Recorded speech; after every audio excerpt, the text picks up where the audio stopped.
Salut à tous les amis, j'espère que vous allez bien. On se retrouve aujourd'hui pour une nouvelle vidéo où on va faire un peu le point sur mon portefeuille et plus particulièrement sur l'écosystème Atom parce qu'il y a pas mal de baisses dans les dernières heures sur beaucoup de tokens de cet écosystème. Je suis pas mal exposé à celui-ci, donc je vais vous dévoiler ma stratégie comme d'habitude en toute transparence.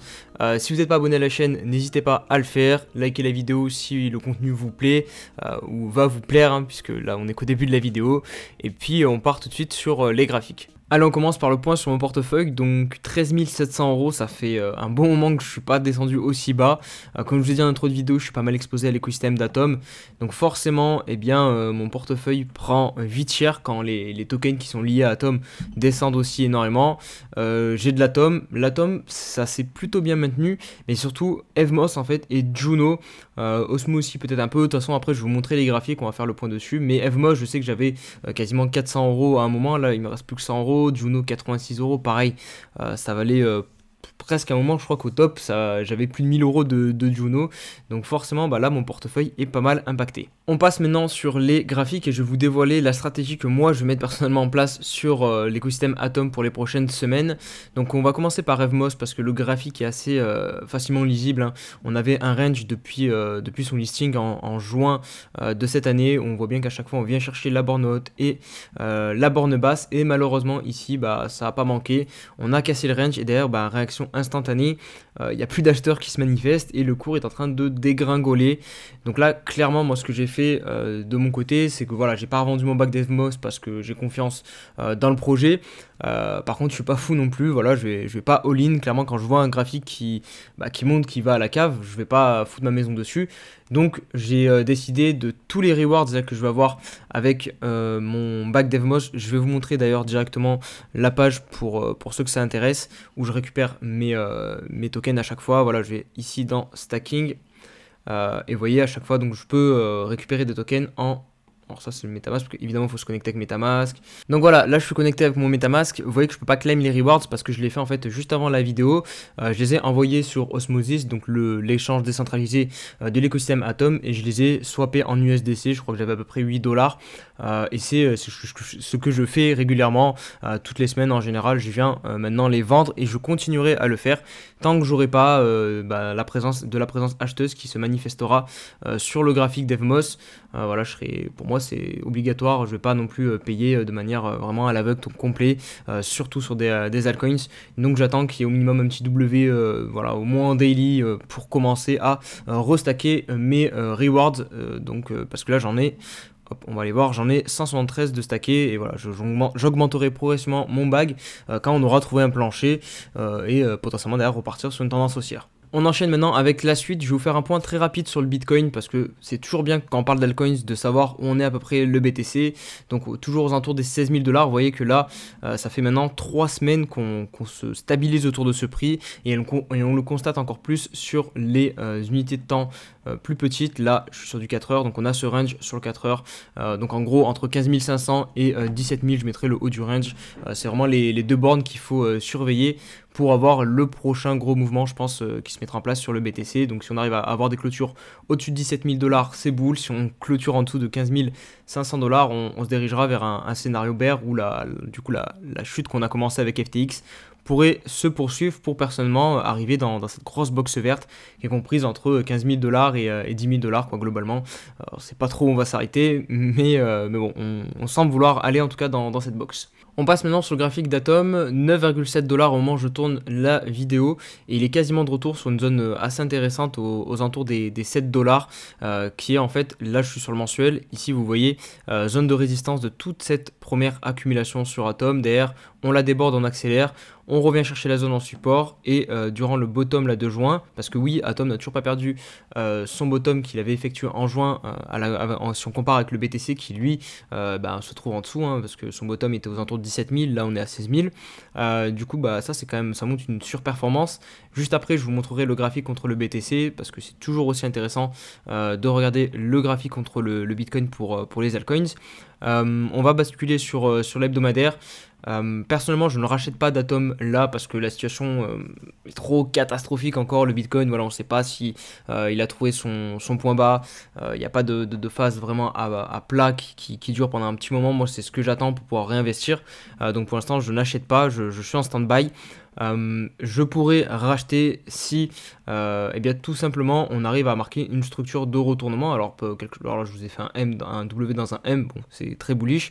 Du coup en gros je vais même simplifier. Hop, je vais retirer mon trait rouge. Pour faire simple, une clôture au-dessus des 16, 15, 16, 17 dollars à peu près sur Atom en hebdomadaire. Et ça viendra valider tout ce bottom ici. Et là, pour le coup, ça sera très haussier.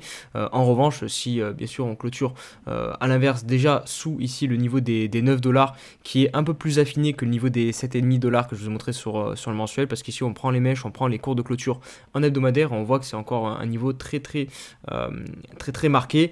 Là, on avait réussi à le redéborder, on avait clôturé très légèrement en dessous, on l'a redébordé et là actuellement on est posé dessous. Donc si on recommence à clôturer en dessous, voilà, ça sera le premier signal là en hebdomadaire qui montre que potentiellement ici clairement le point bas ne va pas tenir et on va devoir aller chercher beaucoup plus bas sur Atom. Donc je ne me re-exposerai pas à Atom avant que soit Bitcoin nous dessine un bottom concrètement, ou soit comme je l'ai dit qu'Atom nous donne des confirmations plus haussières, donc clôturer au-dessus de cette zone rouge. On passe maintenant sur le graphique de Atom contre le Bitcoin. Alors oui, il y a quelques petites imperfections. Vous voyez ici, on a deux sorties du range parce que bon, là, je pense que vous avez remarqué que ça ressemble quand même bien à un range, mais je tolère ces petites sorties, ces petites imperfections, puisque voilà, là pour moi, c'est quand même, il faut avoir un point de vue assez global pour comprendre à peu près où on se situe. C'est vraiment des zones, voilà, c'est des zones qu'il faut comprendre sur ce genre de graphique. Et là, vous le voyez bien, ici, on se trouve actuellement plus sur une zone haute, plus sur une zone de résistance. Donc tant qu'on la déborde pas franchement, qu'on s'installe pas longuement, parce que vous voyez ici sur les zones où on a fait les imperfections, au final elles ont été très vite corrigées, souvent 1 ou 2 semaines après. En fait vous voyez direct on a des englobantes qui se mettent en place. Là vous voyez on a une bougie d'indexation, on a un doji tout en haut et derrière le lendemain, la semaine d'après on a une bougie de réintégration. Et là c'est globalement à peu près le même scénario qui s'est passé. Donc moi ce que j'aimerais voir c'est voilà, si on commence à passer du temps au-dessus de cette zone rouge, là ok ça pourra sentir bon et on pourra avoir on pourra se dire qu'il vaut mieux être exposé en Atom que sur le BTC. Donc voilà, ça c'est un petit élément plutôt négatif puisqu'on est proche d'une résistance contre le Bitcoin. On passe maintenant sur la pourcentage que prend en fait Atom dans la marketplace, le market cap total des crypto-monnaies. On voit que Atom c'est 0,36%, donc c'est rien du tout, mais enfin c'est rien du tout, ça dépend comment on se positionne, hein, mais on a aussi un très beau range qui est défini ici, limite encore plus propre que celui du Bitcoin. Vous voyez bien à chaque fois les touchettes en haut et en bas. Ici pareil, encore une imperfection avec l'englobante qui directement réintègre le range. On voit qu'on a du mal depuis pas mal de temps à revenir chercher vraiment le bas du range et qu'on revient par contre plus souvent toucher le haut du range. Donc ça montrerait que peut-être les acheteurs sont en train de prendre la main sur les vendeurs, enfin en tout cas que Atom chercherait à grossir en part de market cap dans le marché. Donc voilà, pareil, ici ça serait intéressant si on commence à avoir beaucoup de clôture au-dessus de la zone rouge. Sinon attention, c'est plutôt un signal défensif, un signal pas dire inquiétant, mais qui nous invite à rester prudent et ne pas trop FOMO sur Atom parce qu'on se trouve du coup sous résistance. Et on va terminer avec Atom contre l'Ethereum. Donc là, ce qu'on voit, on a un peu plus d'historique. On voit que Atom, ici, était clairement en tendance baissière contre l'Ether. Donc Atom perdait de la valeur contre Ethereum. Mais depuis décembre 2020, on est dans un magnifique range, encore une fois. Lui est vraiment très propre, vous voyez. Tout s'effectue parfaitement. Et là, depuis septembre 2022, à peu près, on stabilise à peu près au milieu de ce range. Donc bon, là, c'est un mauvais endroit pour agir parce qu'on se situe loin des bornes qui vont nous intéresser, soit la borne haute, soit la borne basse. Donc encore une fois, on n'a pas vraiment de signal, en tout cas bullish sur Atom, parce que là on se situe sur la borne, sur le milieu, et si on avait été sur la borne basse, là pour le coup, ça aurait été un signal plus haussier. Et on va conclure maintenant avec les 3 cryptos que j'ai majoritairement sur mon portefeuille personnel qui sont liés à l'écosystème Atom. Donc la première, ça va être Juno. Et là pour le coup, je ne recharge pas sur Atom, mais je ne risque très certainement pas de recharger pareil sur Juno parce que Juno, c'est simple. Alors on n'a pas le début, mais il y a eu un pump du listing, enfin de l'airdrop qui a été donné aux personnes détenteurs de Atom, jusqu'à atteindre quasiment $30 le jeton, et depuis c'est une chute libre littéralement. Alors ici on avait un petit peu d'espérance que enfin il y ait des acheteurs qui se manifestent et qui renversent la tendance, mais pas du tout, puisque là vous voyez ça y est, on est officiellement débordé, enfin ils sont officiellement débordés. Donc perso je ne rechargerai pas en Juno avant de soit avoir une phase comme ça à plat où on a des creux et des sommets qui redeviennent ascendants, ou alors un signe de force, c'est-à-dire de réintégrer une ancienne zone de résistance. Donc ici notamment, vous voyez ici c'est le support, donc si on recommence à avoir des clôtures au-dessus, là ok ça pourrait être intéressant de se positionner ici, mais pas avant. Voilà, moi je me fie au graphique, et là le graphique il me montre qu'il a envie d'aller très très bas. Au niveau de Osmo, c'est un poil mieux parce qu'on n'a pas perdu le point bas de cet été, de juin,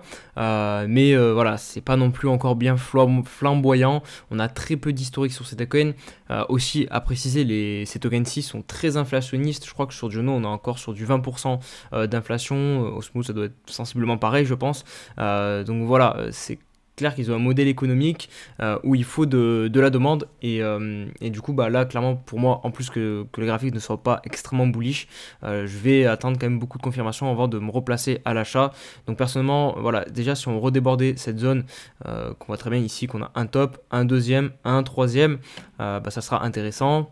Ça montrera de la force, mais avant c'est trop léger. On pourrait dire ouais, on pourrait payer cette zone parce que c'est le bottom, c'est ici le support, pourrait, mais voilà, moi je préférais attendre. Si jamais en revenant sur cette zone on voit que ça fait quelque chose comme ça à plat, et qu'on a le BTC qui nous pose un bottom ou qui récupère des anciennes résistances, pourquoi pas commencer à se réexposer tout doucement sur Osmo, mais pas avant, ça c'est sûr. Et on va terminer avec Secret. Secret, il y a un peu plus d'historique parce qu'en fait Secret a déjà participé au précédent bullrun. Il était venu chercher les $8 et quelques. Ce bullrun-ci, il est venu chercher les $11. Donc bon, c'est cool. Au moins, il fait partie des tokens qui ont réussi à dépasser leur ancien ATH. Alors pas de beaucoup, donc c'est pas extrêmement bullish non plus. Et surtout là, vous voyez, il est de retour sur la grosse zone d'accumulation en 2018. Donc bon, ça pareil, ça me chauffe pas tant que ça de repayer directement cette zone-ci. Ça peut faire sens de la payer tant qu'on reste au-dessus. Vous voyez qu'ici c'était la zone clairement de résistance de toute la zone d'accumulation ici. Donc tant qu'on la réintègre pas vraiment, et pour l'instant ça semble être le cas, voilà, vous pourrez vous dire voilà, vous avez en gros, vous allez mettre votre stop, vous risquez de perdre ça pour potentiellement regagner un nouvel ATH. Donc oui, le risk reward peut être intéressant, mais encore une fois, vous l'avez compris, moi je me corrèle quand même pas mal au BTC, et avant de me repositionner sur ce genre de jetons, j'attends vraiment des confirmations beaucoup plus fortes, où on a des franchements de résistance, et surtout un Bitcoin qui redevient aussi un peu plus haussier. Voilà les amis pour cette vidéo, j'espère qu'elle vous aura plu. Si c'est le cas, comme d'habitude, n'hésitez pas à mettre le petit pouce, le petit like, vous abonner à tous les réseaux sociaux et à la chaîne YouTube, et je vous dis à très vite pour une prochaine vidéo. Prenez soin de vous, allez, ciao ciao.